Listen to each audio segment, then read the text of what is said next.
That's it. Come on, I keep you awake. Sorry, trying to make it a bit entertaining for the delay. Can I start? The box is starting up. I'm going to show you a little video from Montreal while we're getting ready. Just this is my city in Canada. You might have seen this before. It was it's like VHS quality. There was some rapid snow and ice and bad timing, and there's a road which is a little steep, and so you can see what happened. You'll tell me when they're ready? You want me to start? Yeah. Make it a little fun. Sorry about the video. That's a LibreOffice bug, so if anyone can track down Michael Meeks. What? This is my problem. Yeah. That's the video. That's actually a LibreOffice bug. The video is fine, but LibreOffice is buggy a bit. It's pretty good, but except for that. So do this little. So this bus thought they could do better. Boom. Yeah. But you know, he gets away, and his friend comes. Is there another microphone on?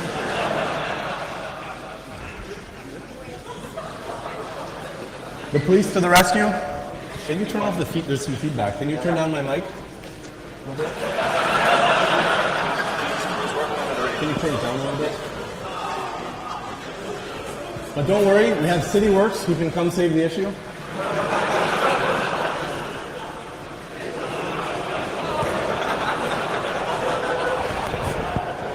So, wait till the end.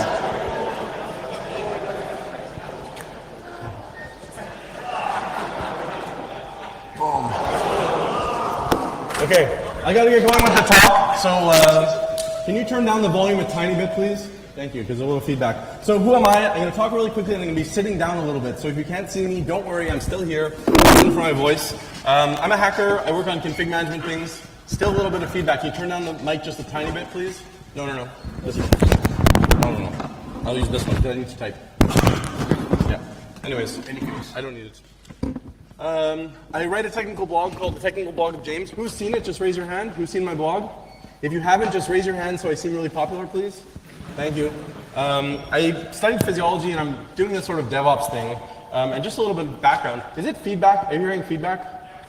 Yeah. Can you guys turn down the microphone, please? Please? Hello? Oh boy, that's bad. Hello?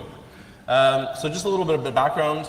It's still, do you have an audio control? Is the mic on the table still on? I hope not. Hello? Take it away. Thank you. How's that? Still a bit. I'll just have to talk softly. Can you hear me if I talk softly? My goodness. What's your thing? Guys, AV guy, do you have a microphone control? Can you turn it down, please? We'll do the best we can. Sorry about that. So every day in sort of system in life, everyone's kind of SSHing everywhere or doing this crazy YAML stuff and like to manage servers. And this is really not how we should be doing config management. But like the solution to these problems, a lot of people are doing things manually. A lot of people are just pushing everything to the cloud, which is someone else's problem. And is this a good idea? Hello? Is this a good idea? Come on, wake up. This is my answer to if this is a good idea or not. It's just not a good idea. So everything's just nope. And I use this image a lot because it's just my feeling about a lot of things that could be different. So the long story short is I got fed up with a lot of the automation tools and things out there, so I started working on my own tool called MGMT. I'm going to give you one really quick demo to show you how it works. And then I'm going to show you more of a history of everything going on. So basically, if you run the tool, we have a sort of a file that describes the code. And I'll just show you what it looks like. Just a very simple problem. It says, in this file, hello world, say hello. Right? We're sort of statically declaring the state of this file. And if we run this, you can see it creates the file, hopefully. And we'll go over here. And is it big enough? You can all see, right? You can see that the file is actually created as we expect. And this is how sort of most config management tools work today. You ask for something, create some files, install some packages, set up some users, and it does them. But MGMT is a little bit different because you can do cool things. You can move the file, and it comes right back because it's running in real time. And I've shown this demo lots of times, but one more time. You remove the file and cat the file, and it comes right back. You can see MGMT sleeping. It detects when something happens, and it wakes up and fixes the state of the system. Does that make sense? And just to sort of show off a little bit, and then we'll talk about other things, if I run this watch command that just runs this file over and over and over again, you can see that as fast as MGMT is running, it notices and fixes the state. Okay? So that's sort of the future of what I want. I'm going to show you some more demos my goodness. I'm going to show you some more demos at the end, but I want to talk a little bit more of the state of the art. So I have to do some boring slides before we do live demos. So just some brief prerequisites because this is sort of a beginner talk, and I want everyone on the same page so we can use the same terminology to talk to each other. Does that make sense? Okay, so like 5 minutes of boring slides and then hacking. Deal? Deal? Deal? All right, cool. So just really quickly, a DAG is a directed acyclic graph. And we use these a lot in automation because we want things to happen in a certain order. And graphs describe the dependency chain. So for example, I want to install the package before I set up the config file and start the daemon. So that's what these are used for. That's what it's called. Idempotence, anyone know what this means? The idea, if you run a program and it takes you to a certain state, if you're to run that program again, you want it to keep you at that same state. Okay, so a simple way to do that, if you're installing a package, you would check if the package is already installed before you run it again, that sort of thing. Or if you're changing the contents of a file, if you were to say these are the entire contents of the file, that would be something that's idempotent as opposed to just appending to the file. So it's something we use. Basically, you can just run your tools over and over again, and the state should be converged. And that's what the second word is, convergence. So convergence is when all of the operations that you've requested are in the steady state. So they're all how you want them, all right? Little stuff, maybe it'll come up a little bit. And the last thing I want to mention, which almost no one really thinks about and talks about these days, is something called reversibility. So when I do some operations to take me into a certain desired state, sometimes those operations can have an inverse that takes me back to the state I was at previously. And being able to know which states you can get to and if you can reverse and do all this stuff is really fun. And the reason it's fun is because now we can build these systems that are dynamically changing every second and every minute if these operations are all possible. Make sense? Okay, more crappy slides. That just shows you that. So some terminology. Everyone gets these things wrong. Provisioning, configuration management, orchestration, and choreography. Really quickly. Provisioning is everything you do just to turn on the machine.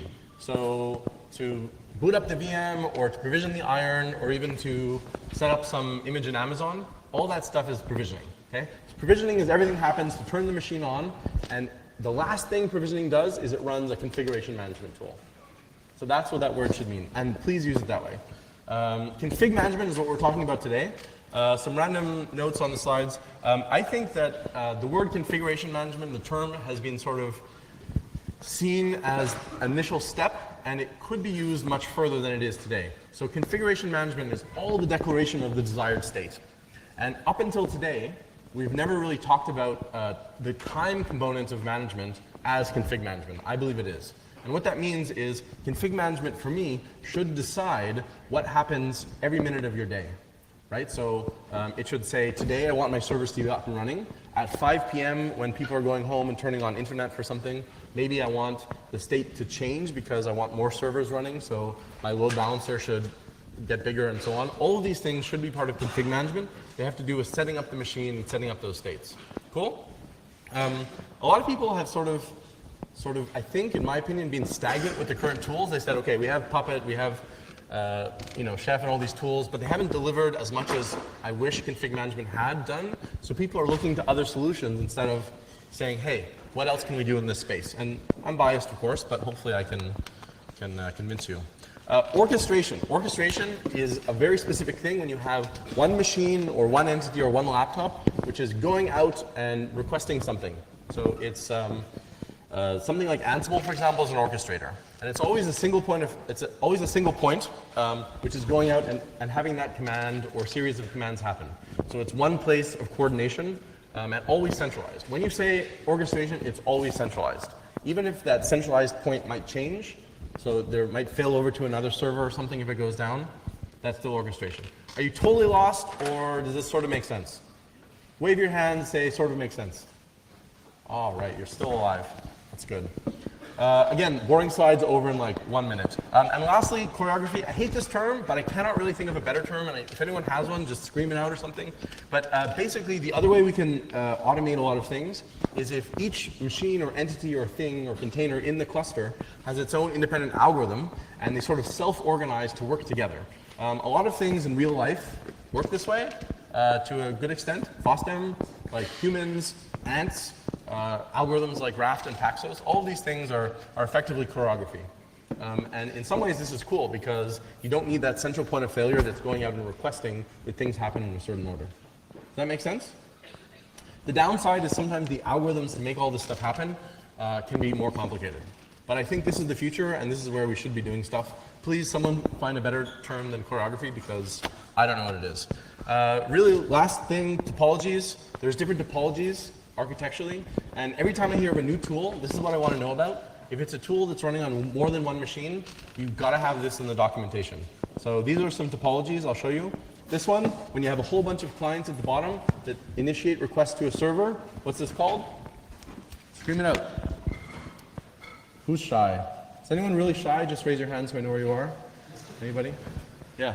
Client server, right? So what's the problem with this topology? Anyone? Scream it out. Single point of failure. Also kind of very traditional, well-known, so it's used. If you look at this one, this is almost the opposite. You have the orchestrator, like I was talking about before, initiating the connection to a whole bunch of machines. What's the problem with this topology? Scream it out. Don't be shy. Pardon me? Same thing, yeah. It's also single point of failure. There can be performance limitations. Tools like Ansible do this, right? Who's used Ansible? Who's happy about using Ansible? Just kidding, I'm teasing Red Hat, don't hurt me. So there's some other topologies, a full peer-to-peer mesh. These are actually kind of cool because everyone is talking to everyone else, but the problem with this sort of topology is what? Yeah, scream it out. Convergence the algorithms to do convergence can be more complicated, but even simpler than that, when you have a large number of peers, if each peer is talking to every other peer, the number is just too big. So numbers are too big, cannot scale. And there's some weird hybrid topologies, for example, where you have a small inner mesh of hosts all talking together, and they form a cluster, and then everyone else joins as a client and talks through one of those machines. This is actually what we do in MGMT. So, cool. Do you want to see some demos? No more slides. Yes? Okay. The demos are a little bit boring, but it's meant as a beginner talk, so we'll do my best. So this is sort of past, present, and future of config management. So I figured we'd dig into the past and see how people used to run stuff. Manual hacking on stuff. This is kind of how I set up my laptop, right? There's some problems with this. It's useful, but it doesn't scale. And if you suck at bash or you suck at remembering what commands to run, this can go poorly. So we have some bash scripting, which is kind of the next thing that sysadmins do. Who's like a sysadmin and has written some bash? Even basic stuff? I know you're there. You're probably hiding so that I don't find you. But I dug into the old code that I had, and let me just pull this up. Demos. So I even found this old script I wrote. I'll show you really quickly. So this is a script I wrote like over 10 years ago. And basically what it does is, it's something I just run from my laptop, and it checks if it's on this local machine, that's bad. So it wants to always run on the server that I'm administering. And if it does that, if it's not running on the server that I'm administering, it will actually SSH and run itself on that server, and then run some command.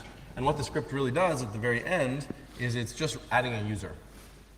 And just to make this more fun, so basically I'm going to show all these demos in terms of adding a user. And there's this weird GUI thing that's common called Cockpit, and it like has this stuff that shows you what's going on the server. I don't really use it, but it's nice because it works in real time also, and it has a list of users on the machine. So I'm going to keep this in the background just so you can see. And let's run this script, and let's see what happens. Forget how to run it. Let's see. Oh, that's useful. FOSDEM talk 1. This is a new user. So let's run it.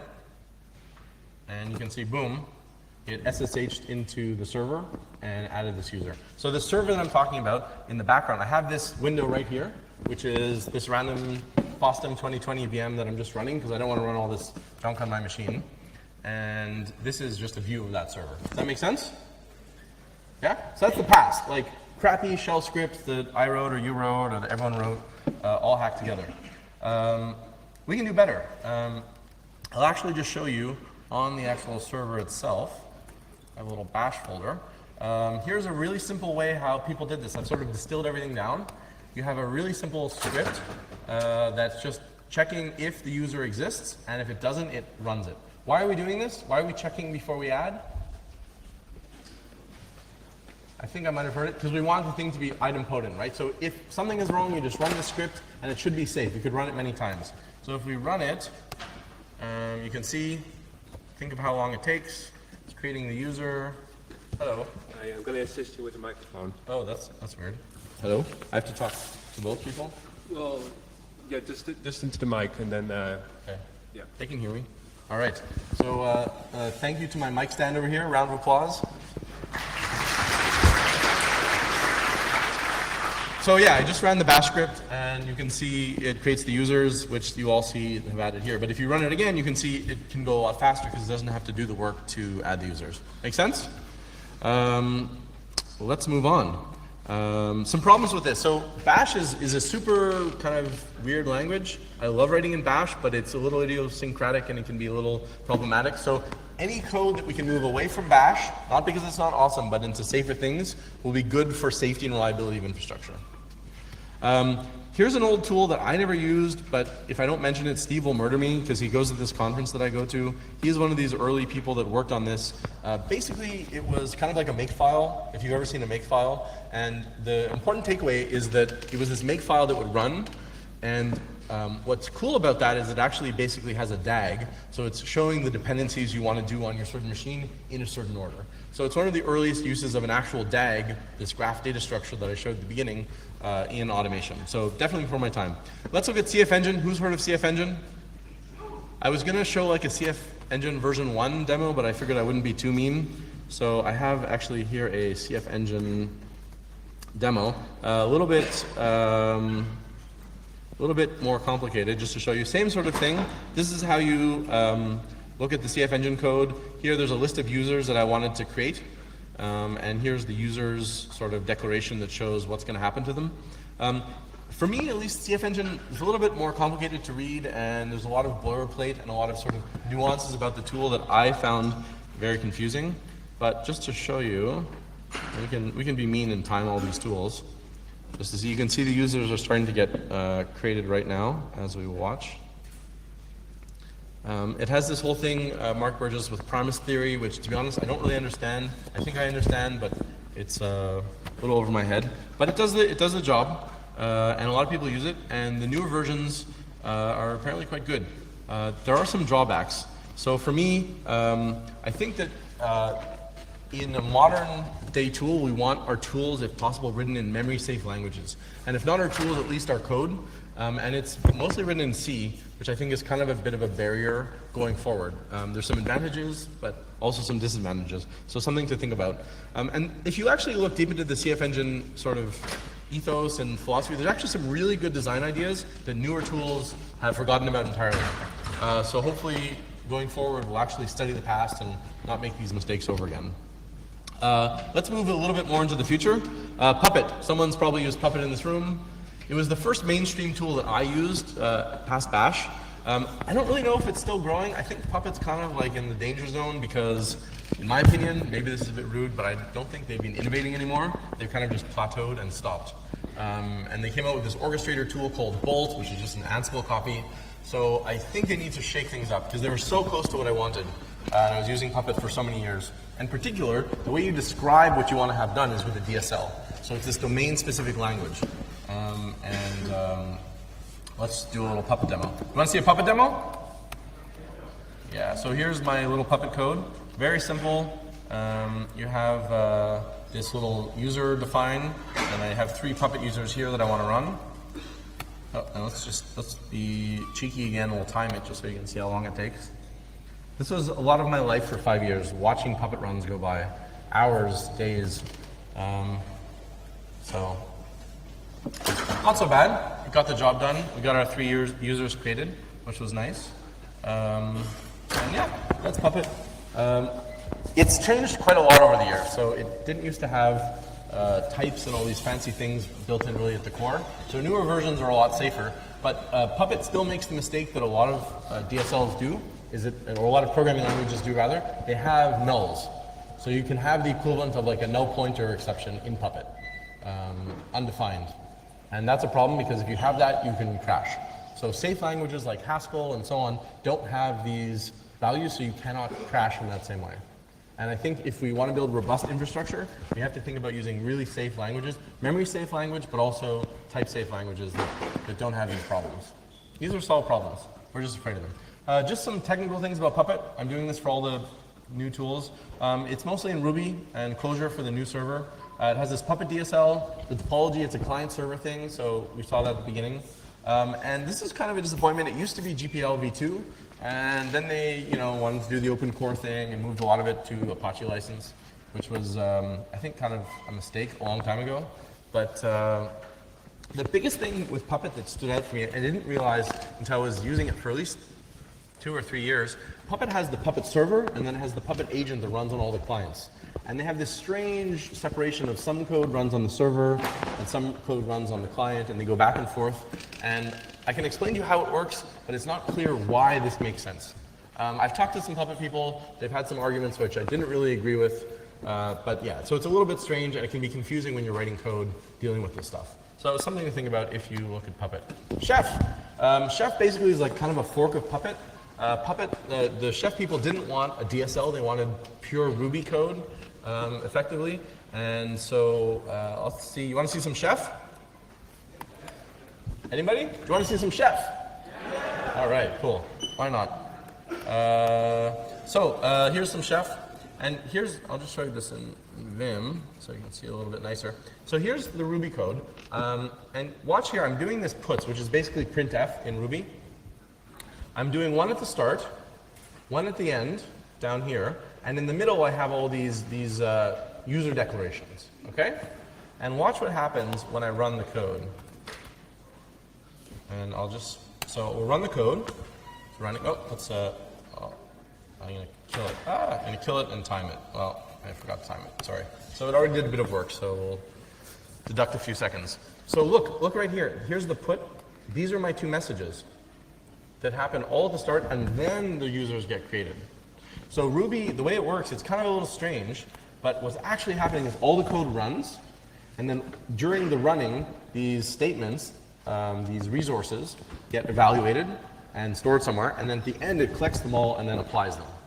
So it's kind of like a two-stage thing. If you've ever done Vagrant and written code in a Vagrant file, it works the same way. It's very common for Ruby DSLs, but I think this is super confusing, because if you think about coding, you have to think in terms of the code execution and then the evaluation at the end, which is super, super confusing. And the bad thing is you have this full imperative language, which I think is quite dangerous.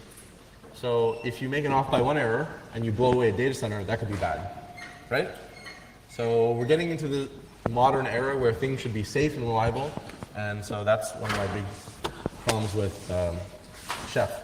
I don't know what's been happening. Like, all my Chef friends stopped using Chef when they started doing the US prisons thing or something. I don't know what's going on. But there's a lot of good people and smart people at Chef, and that's what it looks like. So yeah, random Chef. Some random technical things. It's implemented in Ruby. It has this Ruby DSL using Ruby code with the special resources. It also has a client-server topology. All these demos, I'm not running the Chef server and the Puppet server. I'm just running them in standalone so you can see quickly. It's Apache license, as everything these days. And the thing that I'm sort of disappointed about is, even though it has full Ruby language, it hasn't delivered on building fully autonomous systems, right? So I don't know that this proved that having a full programming language is really the missing piece in config management. Does that make sense? That's just my opinion. So Ansible, everyone's favorite. I saw it. We got the fanboy up in the front. I was really shocked how popular Ansible got so quickly. I used to work at this company called Red Hat, and during that time they acquired Ansible, and that was a big surprise. There are some problems with Ansible. It's great for small things, but topologically, it's got this design architecture where you have that orchestrator that's going out and doing stuff. So I've seen customers with 50 hosts or 100 hosts, and they're hitting like really big walls. It's very slow. Python stuff isn't very fast. Algorithmically, every time it runs, it has to recheck everything, so that's also very slow. So it's great and useful for small things, but I think in the longer term, without some clever building of your Ansible setup, it's not really scaling. And that's the problem. We shouldn't have to be clever to do all of these things. We want our tools to help us. We don't want to be working around our tools. And the thing that's absurd for me is this YAML thing. I'm not that in love with YAML that I want to be writing this every day. And fun fact, actually the YAML thing was a total accident. From what I heard, I was talking to someone, and basically the YAML front end was just temporary, and it was meant to be replaced by language. So that's a lot of work, and it just never happened, and it's stuck. So who knows? But nevertheless, do you want to see an Ansible demo? Do you want to see an Ansible demo? All right, thank you. Trying to make this a little bit entertaining because it's a little bit of the same. So kind of simple here. Here's a little users file. It's a YAML file with the list of users to create. Not anything revolutionary. And if we run it, I forgot to time it. The cow is creating users. I have time to sip some water.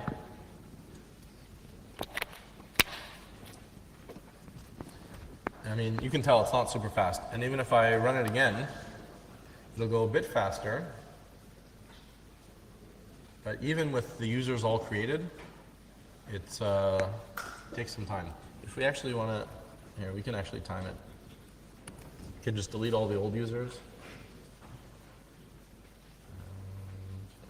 You can see them disappearing on the left. And if we run it, you can see, I like the cow. Cow say is kind of one of my favorite things, so you get points for that.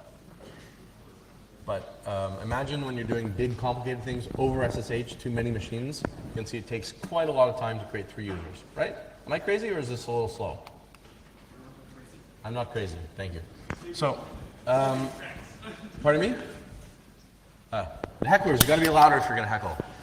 Anyway, so yeah, but it's incredibly popular, it's incredibly useful, and for simple things, I still think it's a really good solution. So just think about it, because sometimes you get invested in the simple solution, and it gets much bigger, and then over time, things get a little bit complicated. Technical-wise, implemented in Python, as you might know, this YAML interface is not exactly what I want. It's a central orchestrator. It's also a config management tool. It's GPLv3, which is super funny because for some reason, when they released Ansible Tower source code, they decided for some unknown reason to pick the Apache license instead of keeping the same license for some reason. So something funny is going on at Red Hat with the legal department. You'll have to find out why they chose that. Oh, different license. And I told you about the YAML front end. Docker. Do you want to hear about Docker? Is Docker a config management tool? No, it's not. Don't be misled. So when Docker started getting popular, people were always saying, okay, this is what's going to replace config management. And that's just like the biggest lie. It's not. It's a different technology. Stop thinking of it as the same technology. And the saddest thing is that for configuring your Docker images and your Docker containers, how do you do it? Shell scripts, right? It's sort of like going back to the very beginning, we were like, okay, we shouldn't use shell scripts to define our infrastructure. Oh, now we have Docker, so we're going to start using shell scripts again. So your best bet is to basically not use Docker, or use like a tool like Puppet or Chef to build the images, or something else. It's just kind of absurd. I just, like, the Docker project is this huge, enormous, sprawling, giant mess of things, which is just, I just think it's just over-engineered and in all the wrong places. If you are into the container things, I'm not anti-container. There's this lovely project called systemd nspawn, which is just light and works and integrates and does C groups and all the magic. It's part of the systemd project, which is a good thing because they do great work, and so check it out. But I'm here to give you a Docker demo, and so I'll just show you how it works. I had to run it last night to get everything cached. So if I just show you in here, I have the Docker file. A really simple thing. These sort of verbs And each one of these becomes like a layer in the file system image, which is kind of strange. A big problem with this is if you build this image, and one of these is this update command, you'll never know when that command is stale, so it will never know to re-update things that were once re-updated. You know what I mean? So basically, if you create this, if you run this, it will build this. It'll say, this hasn't changed, therefore below it, I don't rerun any of the old commands. Same thing, this doesn't change. This command runs once, it never knows that it's stale, so it will never re-update it. So to work around these things, there's all sorts of hacks and variable names and modified time stuff, but it's the whole design of the Docker file, for me, does not excite me. So, but I built this last night, and I can show you how it works. You basically build it like this, which I did. It took quite a while last night, but it's done now, so it's idempotent and it doesn't rebuild it. And then to run it, we'll just run it over here. And you can see now you're inside this container, and you can do stuff like, you know, I don't know, opt. I don't really trust Docker to not delete my machine, so I won't like break it too much, but if you kill it, and then you go back in, there's opt is back. So yeah, you have to basically build stateless applications, which is actually a good thing, but architecturally a lot of people, software applications aren't really ready for this environment. So there's some challenges. Does that make sense? Yeah. Some quick technical things. It's implemented in Golang. I actually like the language a lot. I don't like the way the project is run all the time, and I don't like the tools around Golang, but Golang itself is a lovely language, as long as they don't add generics. It has this really poor interface for describing what you want and how you build your containers. I don't think this is how it should be done, but they're still popular. It's not a config management tool. What is it? Yes? What kind of tool is it? Remember those boring slides at the beginning? Somebody? Provisioning tool, right. So it's what gets you the base thing running so that you can run config management to build your image and everything that runs inside it. Also Apache license, big surprise. And one good thing is it actually helped make containers mainstream again. So I think there's some potential there. Quick thing on Kubernetes, because everyone is, it's not a config management tool. What is it? It's an orchestrator, yeah. It cannot replace config management. That's completely false. There's no really easy way to bootstrap the etcd cluster and put it into production. It's like one of these unsolved problems that they just say, oh, we don't know how to do this, so run it in Google Cloud or Amazon. And just thinking about infrastructure and real-time systems and everything that happens, the YAML front end just doesn't do it for me. Like, it's not a proper way to describe everything. So there's other solutions like Helm and Q and all these other tools to add on top of it to make it more sensible, but it hasn't really done it for me. Implement in Golang again, YAML format, orchestrator as we said. It has this evil Google CLA, so you should not send them patches. And the paper that it's all based on, if you actually read the Borg paper, there's very little details and very little information in that. So the whole design premise, they tried to convince everyone, didn't really convince me. Do you want to see a demo? Just kidding, I am not giving you a demo. There's recorded demos, I've given talks in the past where I did some cube stuff, so if you really want to see some basics, look on my website, but I'm not even installing this in my VM. Save yourself, use something different. Let's look at the future. So this is where I'm super biased, okay, because I'm working on a tool that I think is part of the future, but I want you to decide and tell me what you think. So these are some of the things I want in a tool. I want it to be safe, powerful, reactive, easy to reason about, and so on. So you want to see a demo? Okay, so here's some code. It's hard to see, and I'm going to go a little bit fast because I lost 5 minutes at the beginning, but let's just kill this for now. So over here, we have our little MGMT thing again. This is date time. So I'm going to run MGMT on the left, and I'm just going to show you this code first. Okay, so this is the code. The syntax highlighting isn't something that I have yet, so I'm sorry for that. But basically, if you can see, there's different statements, there's different expressions. So there's this datetime.now function, which we're adding to this variable a year, which is over here. And then we put all these values in a struct along with the load. And then all of those variables go into this big template at the bottom, which we're going to print out. So let's run this on the left. That left. Uh-oh. Oh, what's going on? Uh-oh. It's kind of my dev environment, and there's a bug that I'm still killing. Let's see if this can work.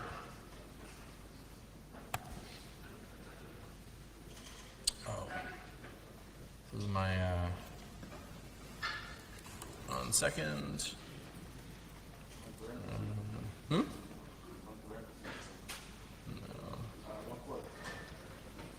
Oh, wait, I gotta use the different version, 1 second. Releases. 1 second, sorry about that.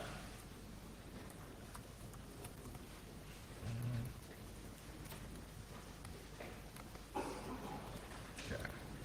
So my password is password if anyone wants to use my laptop.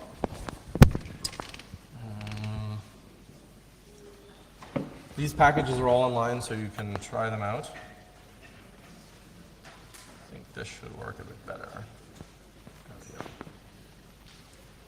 see how that. Oh, right. 1 second.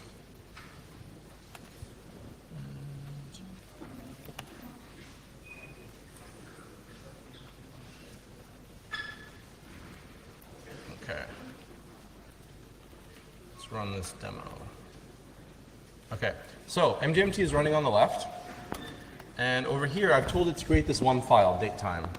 And if you see, it's got a whole bunch of text in it, but if I watch -n01 just to show you what's happening in real time in the file, you can see that date time function is actually reevaluating every second in that small amount of DSL code.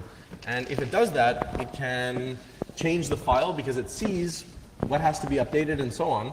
And you can see I'm printing out the time, which is the number of time in seconds. And also other things like the load, which I'm also printing out, are showing in real time as well. And the last thing, just for fun, is kind of a bit of a joke demo. If you see, if I make noise, you can see this VU meter is going up and down. Because one of the inputs into my language is the actual microphone in my laptop.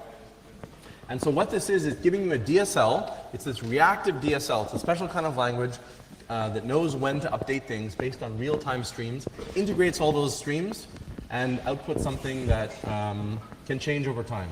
So this is the kind of thing you can imagine if the load is going up in your system. You might want to spin up some new VMs, or shut down something else, or so on, as it changes. Does that make sense? This is kind of how we want to model things in the future. I'll show you one more demo. I'm going to show you actually one more cool demo if I have time. So I'm going to run this. Oops. Right. I have to kill this one first. Okay. So I'm running MGMT on the left. And oops. And MGMT has actually started up this VM for me. I'm going to use my dev environment, so let's see if this works. So I've started up MGMT on the left, and over here I'm logging into the VM that MGMT has started up. And I'll just run screen. And inside the VM, normally when you boot up the VM, when it's provisioned, you would run MGMT automatically. But in this case, I'm going to show you what it looks like so you actually can see MGMT running. And the second thing I'm going to do is going to run this display CPUs script. And this just shows me in real time how many CPUs, virtual CPUs, are in the VM. Oh. Now the code that's running here is this. So what it does is it looks at this file that's on my hard drive, temp CPU count. It pulls out an integer. And then what it does is it has this virtual machine resource, and it puts that number of CPUs into the VM resource. And what that does is if I go here, sorry about all the windows, and I echo 2 into that file, when I press enter, in theory, MGMT is going to notice that the file changed. It's going to suck in that new value. It's going to notice that the running VM has a different number of CPUs. It's going to take that value, it's going to hot plug a CPU, and then inside this file, MGMT is going to see that. It's going to let the VM be online. It's going to show you the new value of 2 CPUs. So let's see if it works. It takes a moment the first time because it's my hard drive's kind of slow, and then you can see it has 2. And if you go to something like 3, you can see it happens in under a second, right? You can go up to 5, you can go back down to 1, and you can even show off a little bit, like with this little script I made. And as you go plus and minus, you can see MGMTs reacting in real time, making everything work. So I've done this demo kind of quickly because I don't have a lot of time and they took away some time at the minute, but after.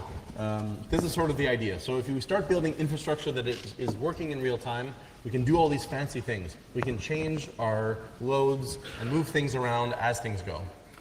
Does that make sense? I'm sorry I didn't have longer to explain that, but I don't have a lot of time, and there's some good news. So these are sort of some of the fun things we can do in MGMT. How can you help? Just to finish off, you can use this, you can test it, patch it, share it, document it, star it, blog it, tweet it, if you have Twitter, discuss it with your friends, just hack on this stuff. I'm working on this basically on my own dime just because I wanted to work on this for a bit and see if I could turn it into something that sustained itself. So it's totally unfunded. So if you want to help fund it, I think the number is lower now, but I'm on Patreon, and funding a hacker is very sexy. So check it out. The other thing I'm trying to do, I think I'm going to be ready for full production use in the next 6 months or so. I'm using it on my own servers now to sort of set up and manage things, stuff like that. And I had the idea of doing some corporate sponsorship, so we're launching a website. And if you want to have your logo at the bottom for a very cheap amount of money per year, contact me and let me know. That would be good. Let's just recap. You can't hear the audio, but that's Arthur Benjamin saying he's putting the cap back on his pen. It's recapping. There's an IRC channel if you're on IRC. I'm not on Slack, sorry everyone. There's a Twitter account and a mailing list, which is still hosted by my old employer, so thank you, old employer. The technical blog of James you all know about, so you can go check it out. You can find me, Purple Idea. I go by Purple Idea on IRC, on Twitter, and you can even write me an email. If you want a more in-depth technical talk about MGMT, you're in luck because today at 5:30 in the info room, it will probably be busy, so if you want to actually come early for a seat, I'll show some demos that no one has seen before, and we'll really get in-depth without going quickly over all the tools. And tomorrow, in the minimal languages room, I'm going to give a more FRP languages talk for those people. And if you come to Ghent for Config Management Camp, I see Chris is in the back of the room. He runs a great conference. There's going to be one talk that I'm giving there, and 2 talks for some other people. Last thing before you leave, sorry, 1 minute. If you like this talk, please come up to the organizers and shake them and say, please, I want you to know James's talk was amazing. And you can even go to the feedback form. If you click on the talk, there's a submit feedback link. So please give me a good rating. It would be appreciated. And if you want, I have a sticker. If you promise to use your sticker, come over and I'll give you one for your laptops. And that's pretty much it. Thank you very much.